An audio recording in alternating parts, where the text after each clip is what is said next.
بسم اللہ الرحمن الرحیم. السلام علیکم ناظرین, آپ دیکھ رہے ہیں پروگرام کرنٹ افیئرز ود شیخ یونس اور میں ہوں نایاب بدر. میرے ساتھ اسٹوڈیو میں موجود ہیں شیخ یونس صاحب. سر السلام علیکم. اور اس کے ساتھ ہمیں جوائن کیا ہے ایئر کوموڈور خالد چشتی صاحب نے.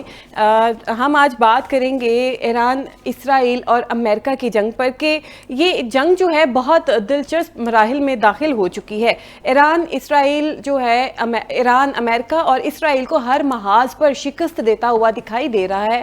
اب دیکھنا یہ ہے اور لگ بھی یہی رہا ہے کہ آنے والے دنوں میں جو ہے امریکہ اور اسرائیل یہ گھٹنے ٹیکنے پر مجبور ہو جائیں گے. جی سر, سب سے پہلے جو ہے آپ خالد چشتی صاحب جنہوں نے ہمیں جوائن کیا, آپ ان کے بارے کیا کہیں گے؟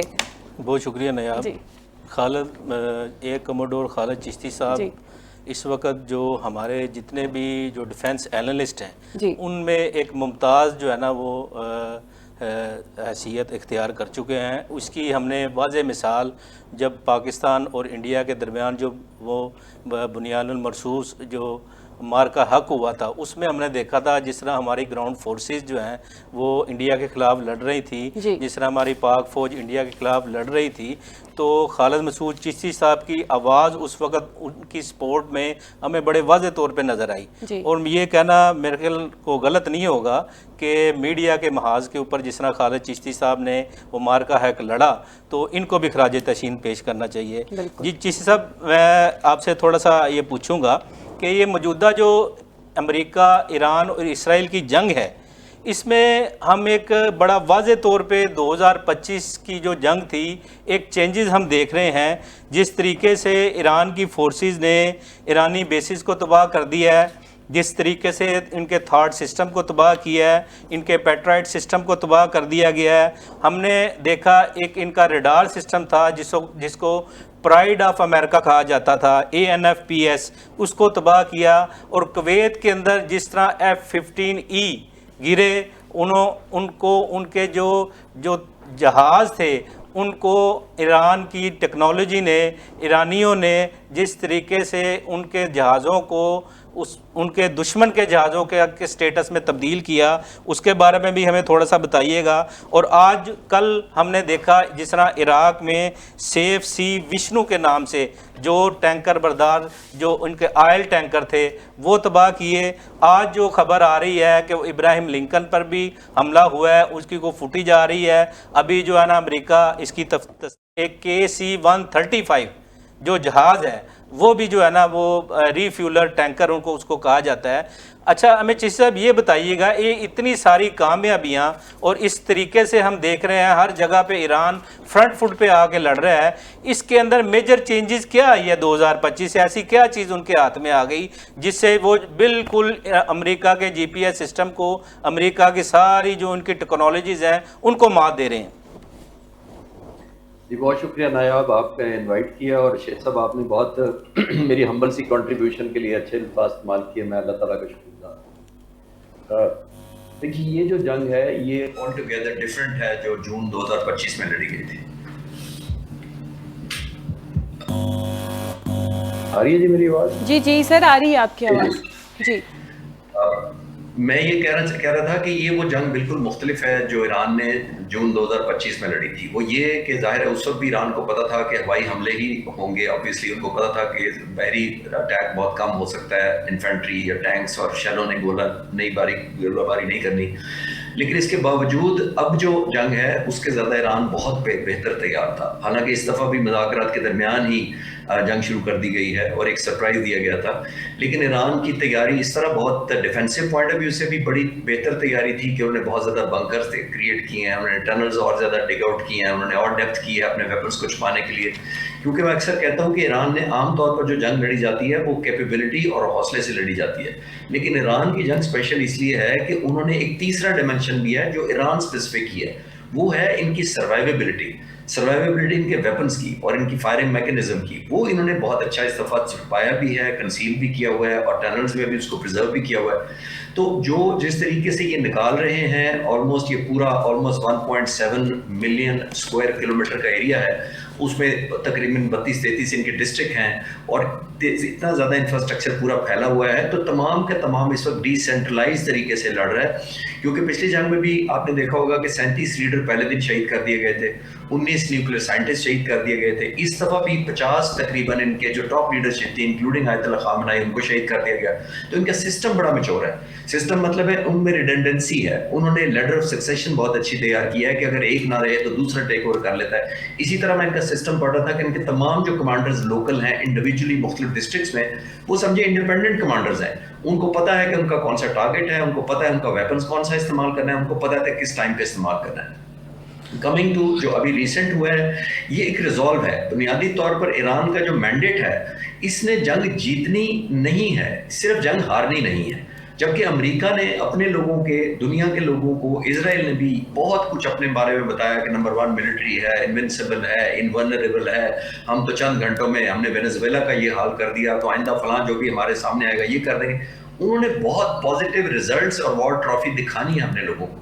ایران نے تو صرف سروائیو کرنا ہے. ایران ایک کام کر رہا ہے, اپنے لیے قیمت کم سے کم رکھی ہوئی ہے اس نے جنگ کی, سستے ڈرون استعمال کر رہا ہے. جو انفراسٹرکچر تباہ ہو رہا ہے وہ تو اس کے پاس میں نہیں ہے, لیکن جب وہ اٹیک کرتا ہے تو بہت اکنامیکل ویپن سے اٹیک کر رہا ہے. لیکن جو انٹرسیپشن کرنی پڑ رہی ہے امریکہ کو اور اسرائیل کو اور مڈل ایسٹ کے ملکوں کو, وہ بہت مہنگی ہے. اور ظاہر ہے دن بدن جنگ امریکہ کے لیے مہنگی ہوتی جا رہی ہے, اور ایران نہ صرف سروائیو کر رہا ہے بلکہ سسٹین بھی کر رہا ہے. اسی لیے یہ روز آئے نئی سے نئی خبریں ہمیں ملتی ہیں کہ ایران بہت کم اپنے آپ کو رسک میں ڈالے ہوئے, اکنامک لاس اٹھائے ہوئے, بہت زیادہ ڈیمیج کر رہا ہے امریکہ اور ان کے جو الائز کنٹری. اچھا چشتی صاحب, اس سارے معاملے میں ہم جو دیکھ رہے ہیں, سب سے جو واضح چیز جو پچھلی جنگ سے ہمیں نظر آ رہی ہے وہ ایکوریسی ہے. اس میں ایکوریسی میں ہم کویت کے اندر بھی دیکھتے ہیں, جس طرح F-15E گرے, ان کے جو جہاز تھے وہ ان کے دشمن کے سٹیٹس میں بدلے.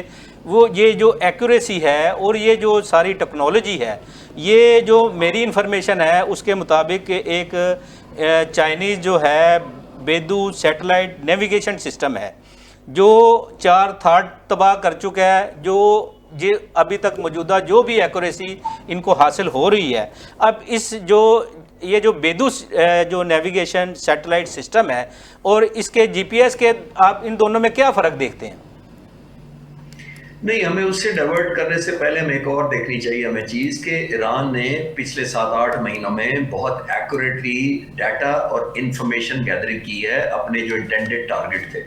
لاسٹ ٹائم ان کی جو ایکوریسی تھی وہ ویپنز کی ضرور تھی, لیکن میرا ماننا یہ ہے کہ ان کو اس طرح کی ٹارگٹ ڈیٹیلز, ان کے کوآرڈینیٹس اور ان کے ویئر اباؤٹس اتنی ایکوریسی سے نہیں پتہ تھے پہلے بھی. تو 7 مہینوں میں انہوں نے ڈیٹا بھی بہت بلڈ کیا ہے. اگر ہم صرف یہ کہیں کہ نہیں جی ابھی کیونکہ بیدو نے ہیلپ کرنی شروع کر دیا تو انہوں نے ٹارگیٹنگ بہتر کر لیا, ایسا نہیں ہے. انہوں نے پیس ٹائم میں بہت محنت کی ہے. ان کو پتا تھا کہ ہم پہ حملہ دوبارہ ہوا سے ہونا ہے, ان کو پتا تھا امریکہ اسرائیل مل کر ہی کریں گے کیونکہ پچھلا حملہ اس طرح تھا. تو ان کو یہ پتا تھا کہ ہم نے ایک پروہیبٹیو کاسٹ امپوز کرنی ہے ایران کے اوپر, اسرائیل کے اوپر, اور امریکہ تک پہنچ نہیں سکتے. اور جو پن پوائنٹ یہ ایکوریسی سے اٹیک مڈل ایسٹ کے ملکوں پر بھی کر رہے ہیں, وہ بھی بہت محنت ہوئی ہے ٹارگیٹنگ اسٹریٹجی کے اندر. بیدو ریڈار تو ایک ہمارا نیوز سوشل میڈیا کی خبر ہے, لوگوں کی, میرے جیسے لوگ کامنٹ کر رہے ہیں, لیکن ایران بھی نہیں مان رہا اور آئی ایم شیور ابھی تک ایکنالج چائنا نے بھی نہیں کیا. تو آئی تھنک کریڈٹ ان کی 7-8 مہینے کی تیاری کو دینی چاہیے. جیسے میں کہہ رہا تھا ڈیفینسو طریقے سے انہوں نے بہت زیادہ ڈگس کی ہیں, ٹنل ڈگ کی ہیں, ڈیپتھ زیادہ گین کی ہے, اور زیادہ کیموفلاج کی ہے. آن ٹاپ آف دیٹ انہوں نے ٹارگیٹس کی لوکیشن, ویئر اباؤٹس, جو بھی ان کا انٹیلیجنس نیٹ ورک اس وقت اسرائیل کے اندر ہوگا کسی شکل میں بھی, آئی تھنک وہ بہت زیادہ ایکوریٹ ہے, جس کی وجہ سے پن پوائنٹ ان کو ایکوریسی مل رہی ہے اور ڈسٹرکشن بہت ہو رہی ہے. اچھا چشتی صاحب, ہمیں تھوڑا سا یہ بھی بتائیے گا کہ اس جنگ میں ہم شاہد 136 کو ایک گیم چینجر کے طور پہ دیکھ رہے ہیں. اب امریکہ نے اور اسرائیل نے یوکرین کی خدمات حاصل کی ہیں شاہد 136 کے خلاف. کیا آپ یہ سمجھتے ہیں جس طریقے سے شاہد 136 روس لے کر یوکرین کے خلاف استعمال کر رہا تھا, کیا یوکرین کے پاس کوئی ایسی کوئی اسٹریٹجی ہے جس سے یہ 136 کو جو ہے نا وہ کاؤنٹر کر سکے؟